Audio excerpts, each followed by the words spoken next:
Welcome, welcome to Leveraging Your Reality, where mindset meets movement. I'm Shavon Camper, your partner in growth as you become a healthier you, a healthier parent, a healthier spouse, and a healthier leader. Graduation season is underway in our neighborhood, in our community, our city. We have three high schools, and yesterday the first graduation happened, and Friday the next graduation is happening. And I was talking to a client earlier, and she was expressing how she had a graduation last week. She has another one next week. And we ended up in a really interesting conversation around graduation. And I ended up asking her, hey, what does graduation mean to you? And she's like, I didn't have a really good graduation. And I'm like, okay, how do you see graduation for other people? And it was just real clear. It's about starting a new chapter, celebrating, being reminded of your capabilities. And like that's the core essence of graduation. And so often we see graduation in this very formal way. Someone has graduated from a particular school or some type of program, and there's a graduation held. But the concept of graduation goes beyond formal graduations.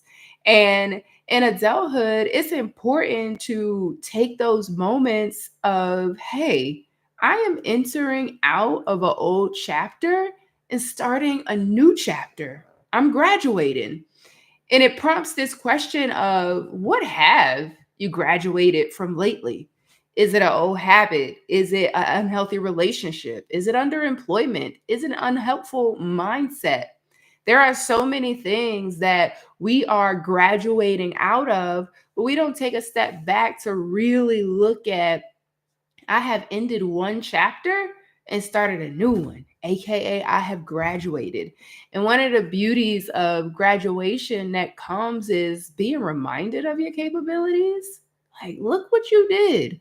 Look what you made happen. Look what you changed. There are some things we've graduated from that we've been working on for years. If we really look back, it's like, wow, I've worked on that consistently for the past 5 years. And finally, I let it go or I gave it up.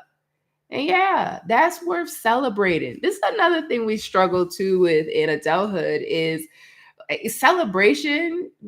Like, we could just struggle with celebrating not just the birthdays, but those moments where sometimes it's just a one-on-one celebration. Like, wow, I said no and I said it powerfully.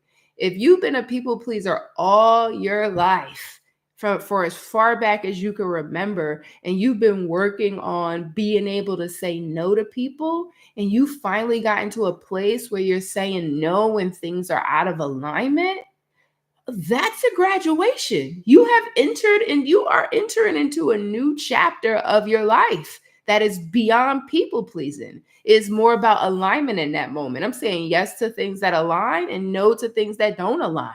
Celebrate yourself. In celebration, it could come in so many different forms. For some people, celebration may be going out to dinner. Celebration maybe buying themselves something nice or hanging out at a special place or going on a certain trip. But remember, like when it's all said and done, are you celebrating yourself? Because you do a lot of work, a whole lot of work. You may have not accomplished it all. And that's part of like the human dilemma because by the time you get close to a graduation, what's naturally happening is you're deciding what's the next thing you're going to work on. It's the same thing when people are going from middle school to high school. They're like, oh, I'm getting ready for high school to college. Oh, I'm getting ready for college. Oh, I'm getting ready for the workforce. We always are looking forward to that next thing. And sometimes in looking forward to that next thing, we could forget that, hey, like it's like this concept of moving the finish line. And I think it's cool to move the finish line, but make sure like that milestone mark, you celebrate. Like, wow, that was my accomplishment. Very often the things that we are currently complaining about is something that we asked for in the past and we may have forgot about it. Like the car you drive, it may be a little beat down now, but there was a time when that car may have been an answered prayer and you were so grateful to have that car. And now, because it's not functioning the way it always functioned, you're frustrated and mad at it. But don't forget at one point, that car was a blessing. And I think that's the part we have to keep in mind for ourselves, and the things that we may be complaining about is that, hey, I asked for this. This is something I wanted and I have it.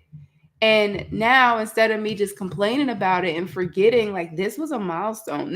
This car once represented a graduation, because I used to be on the bus, or I used to be on a train, or I used to be walking. So let me appreciate this car and remember that it marked a moment of me graduating to more self-sufficiency. And now I'm ready to move on to my next thing. But just because we're ready to move on to our next thing does not mean that we have to curse the current thing that we're in. Which brings me to another interesting point around endings. A lot of times we view endings as something that's bad. And if the ending is bad, we have to help to make it bad. This is why people sometimes stay in lackluster situations, whether it's a relationship or a job or a friendship. It's like, I mean, it's not that bad. It's doable. It's decent. And it's like, hey, just because it's doable, normal, and decent doesn't mean that it's worth staying in. There is something else that might exist out there. But because it's not bad, we won't allow that ending. One of the hardest things I had to do was end a professional work relationship with a contractor that was good. It was so good, and I felt so bad ending it because I'm just so used to endings being bad. And that was a real moment of, wow, it's hard to walk away from what's good enough.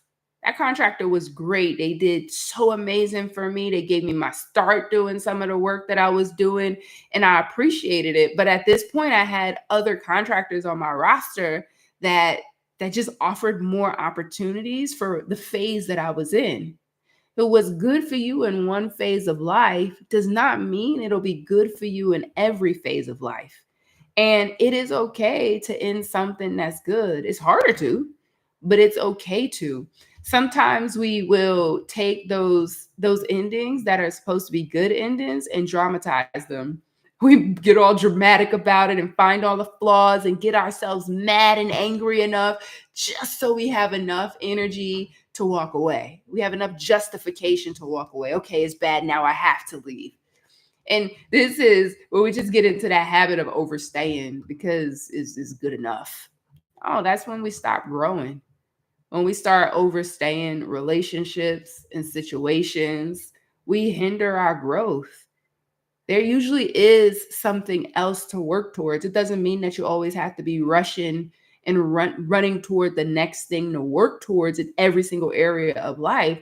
But there are some moments in some areas of life where it's time to do the work and time to graduate. Don't be a super senior hanging around because you're afraid of what's next or what's beyond the graduation.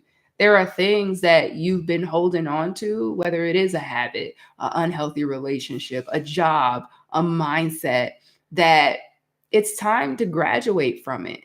Really take a step back and challenge yourself. What are the things that I'm holding on to that is now officially time for me to graduate from? Remember, growth isn't always easy, but when you're doing it in partnership with others, it becomes a lot more possible. If you like this content, be sure to subscribe below, share with someone who needs the message. We don't grow alone, people, we grow together. Until next time, keep showing up and keep leveraging your reality.